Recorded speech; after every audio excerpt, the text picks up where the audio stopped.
E você chegou ao Engenharia Carga Rápida Tech, que apresenta novas tecnologias ou assuntos que não são normalmente abordados no seu curso de engenharia. E eu sou a professora Valéria Moreno, formada em Engenharia Mecânica, com pós-graduação em Gestão Empresarial.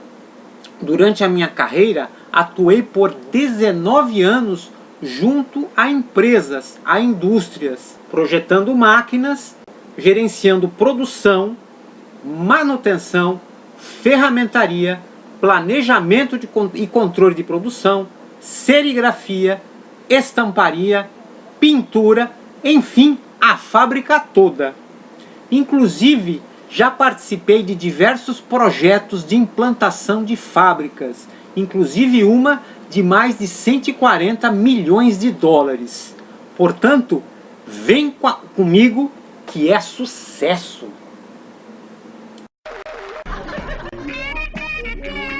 Hugga Wugga.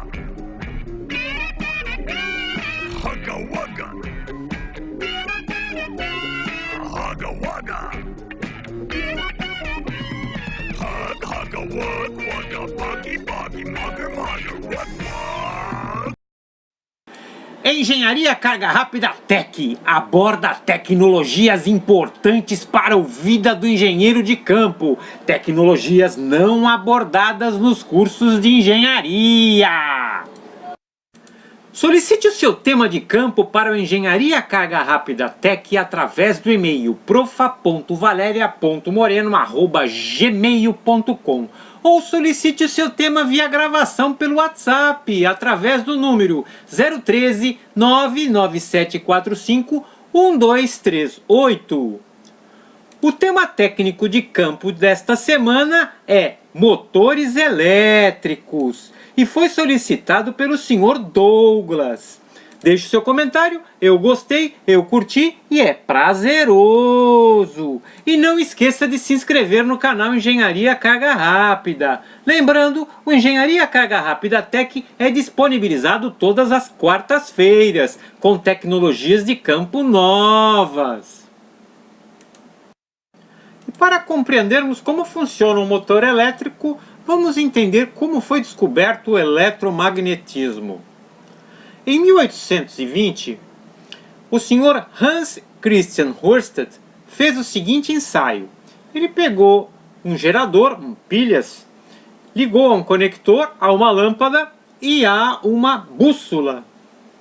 No momento que ele ligou, chaveou este circuito, a lâmpada acendeu e a bússola se orientou. Nesta condição, ele percebeu então que a corrente elétrica gera um campo. Ele chamou esse campo de densidade de campo magnético, que é simbolizado pela letra B. Tal condição nos leva também a imaginar o seguinte: se pegarmos um fio e enrolarmos este fio, esta densidade de campo ficará aumentada em virtude do número de voltas que damos ao fio, aumentando assim a condição de densidade de campo magnético.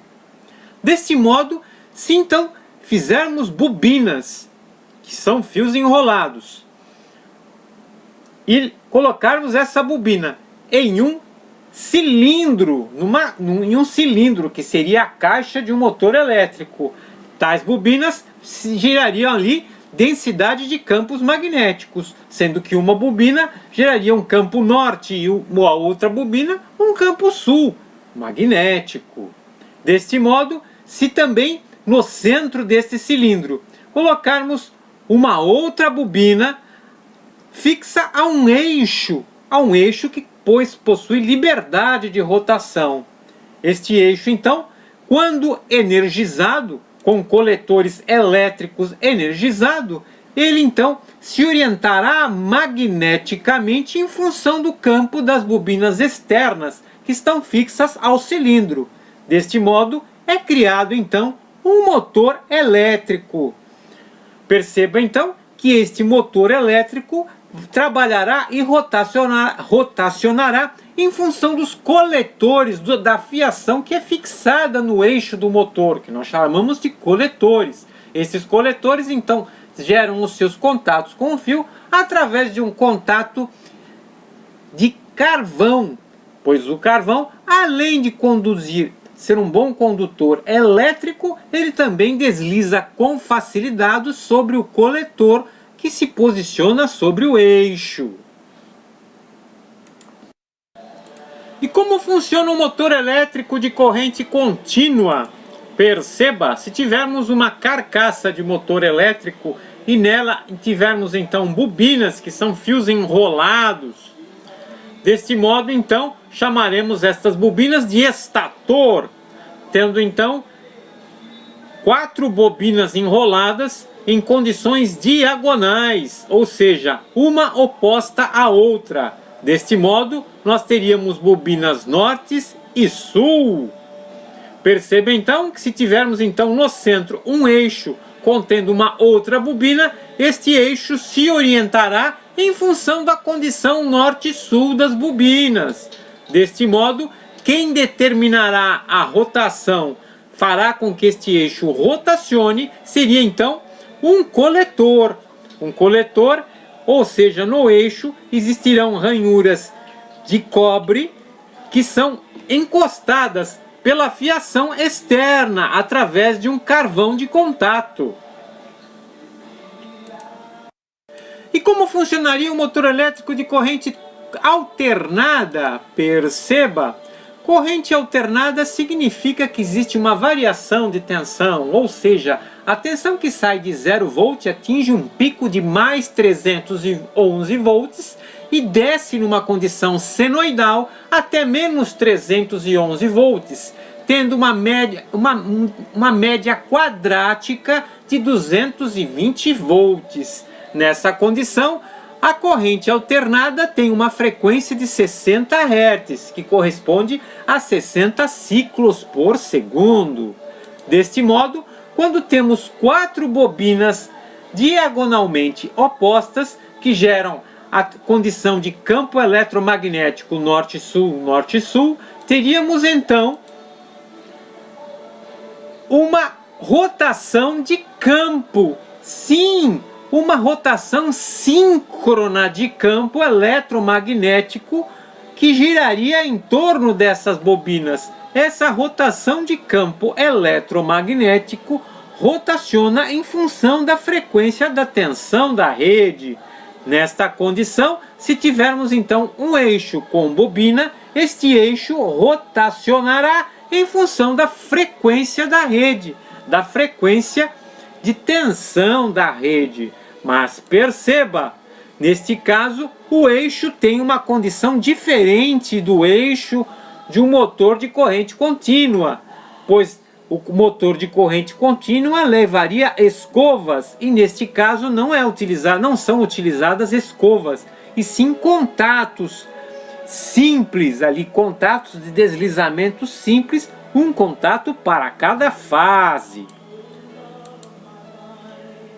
Tal condição geraria então, utilizando a lei de Lenz e a lei de Faraday, que a rotação do eixo teria um escorregamento eletromagnético, ou seja, a rotação do eixo seria sempre menor que a rotação do campo eletromagnético, em função até mesmo de gerar torque, de gerar força sobre o eixo. Afinal, o campo eletromagnético, para que funcione, para que gere rotação em um eixo eletromagnético, é necessário que exista uma defasagem eletromagnética.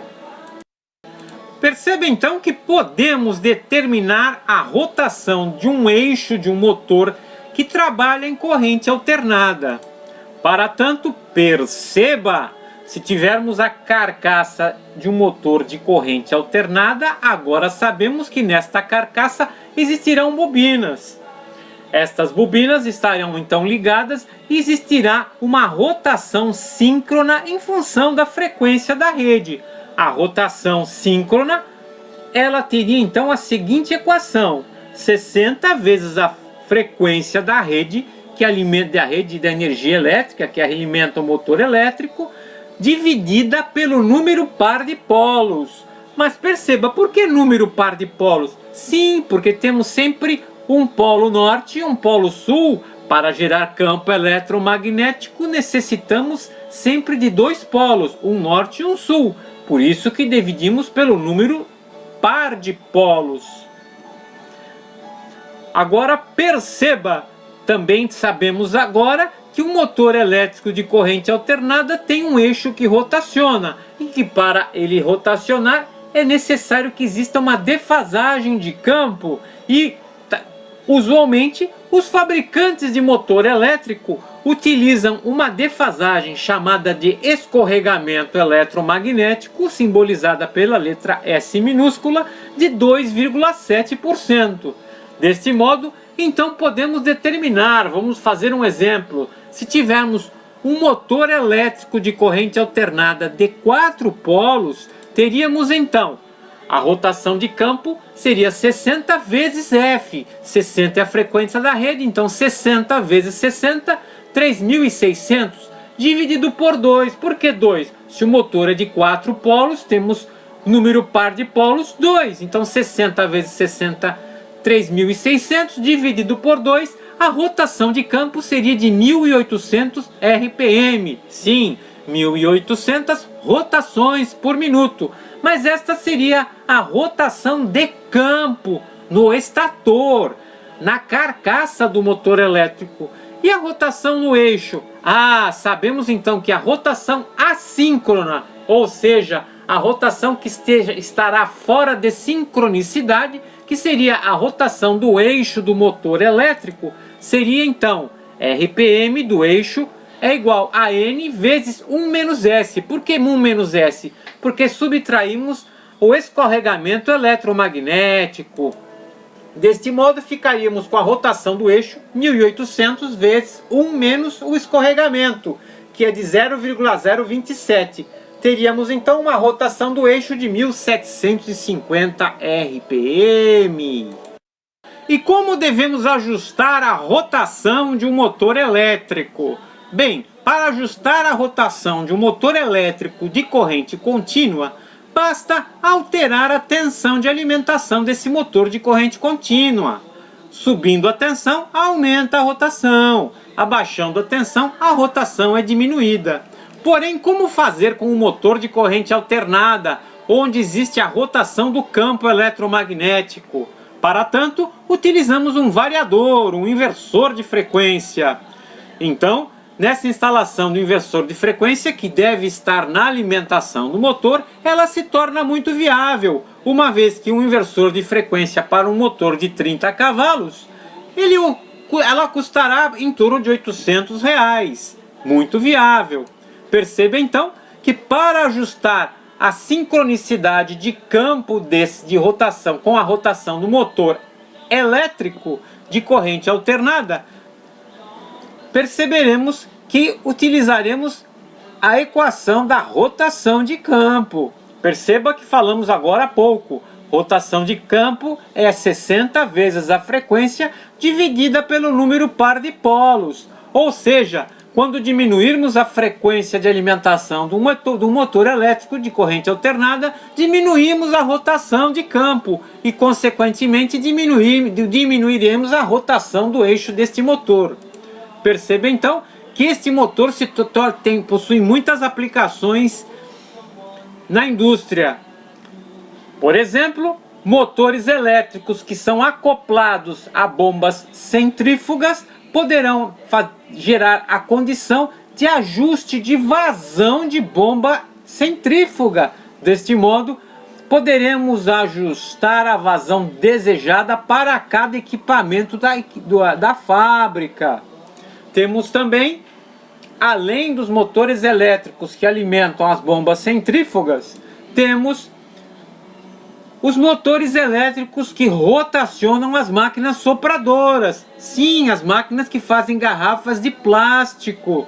Estes motores elétricos necessitam que a rotação seja ajustada em virtude da queda do Parizon. o tubo que será soprado. Para cada diâmetro e cada produto que estará sendo feito na máquina sopradora, teremos uma rotação necessária na rosca centrífuga do Parison. Outra grande aplicação de ajuste de motor elétrico de corrente alternada seria numa extrusora. Temos extrusora na fabricação de tubos e de perfis termoplásticos. Neste caso, ajustaremos a cadência produtiva em função do diâmetro e é da área do perfil extrudado. E como selecionar um motor elétrico? Bem, devemos selecionar um motor elétrico através de sua potência, da potência necessária. E para tanto, temos que saber qual é o torque de trabalho e de partida necessários. Então vejamos, se tivermos que içar uma carga e para tanto utilizamos ali um cabo para o seu içamento, esta carga terá uma força-peso.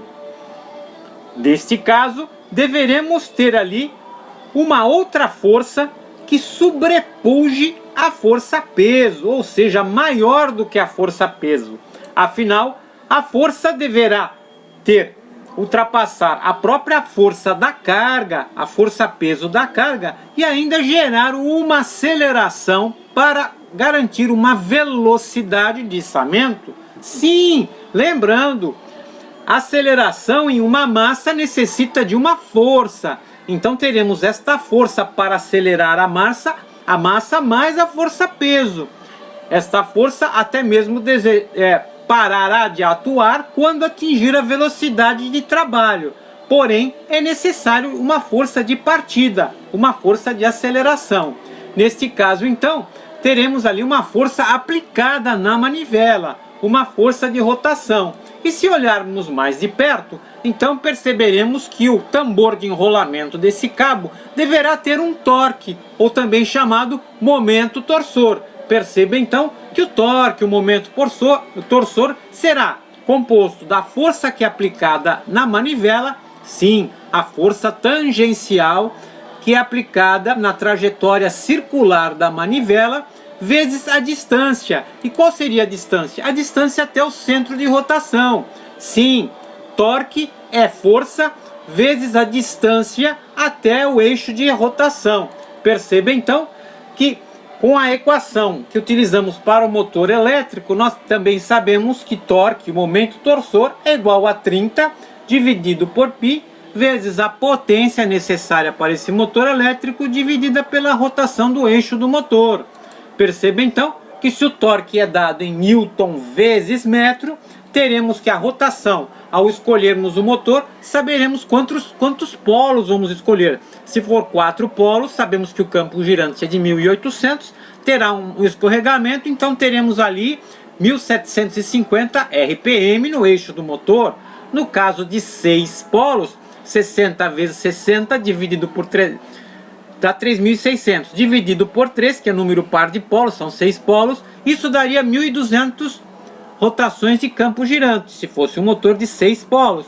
Nesse caso, o escorregamento, em torno de 2,7%, teremos ali 1.150 RPM.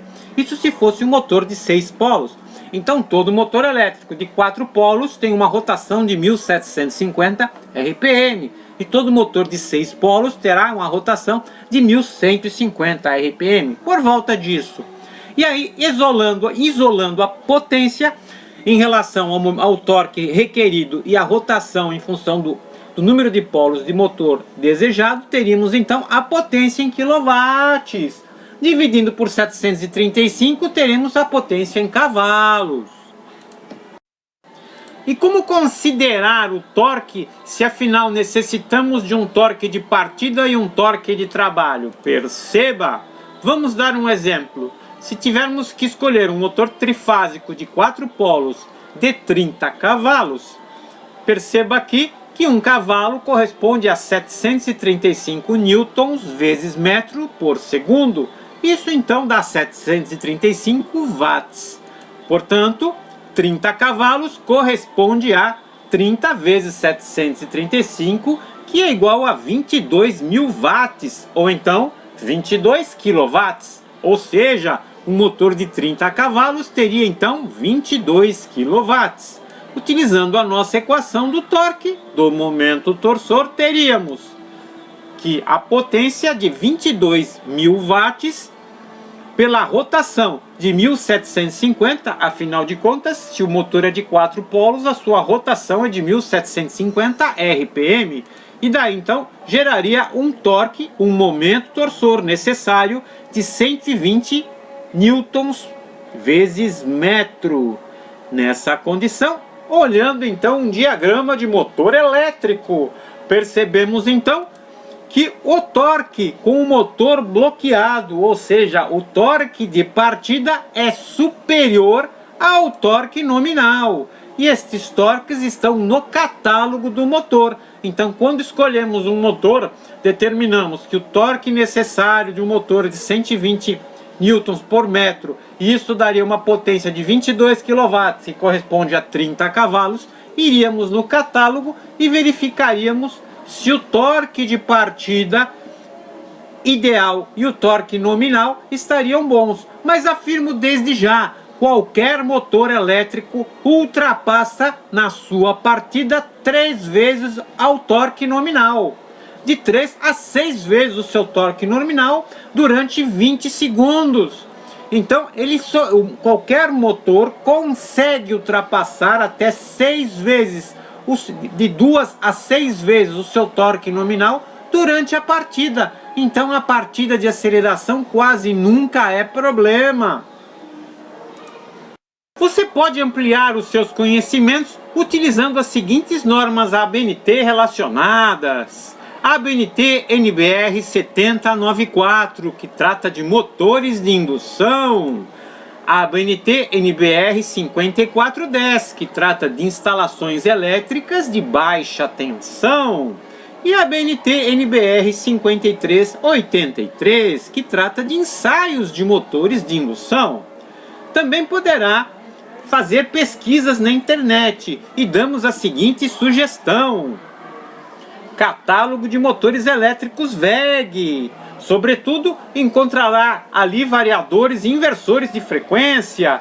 Também indicamos projeto de ponte rolante do canal Engenharia Carga Rápida, que te ensinará como calcular a potência de aliciamento de uma carga.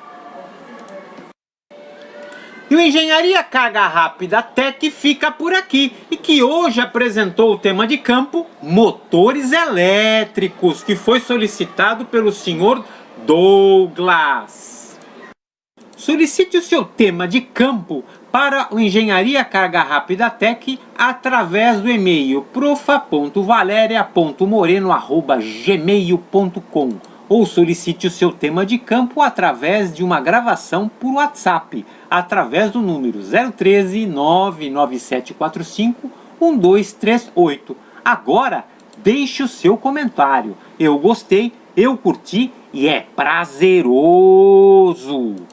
Não esqueça de se inscrever no canal Engenharia Carga Rápida. Afinal, é de graça e você receberá todas as novidades em tempo real.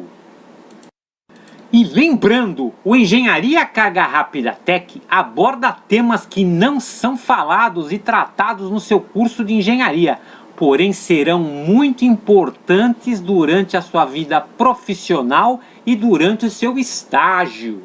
O Engenharia Carga Rápida Tech termina aqui.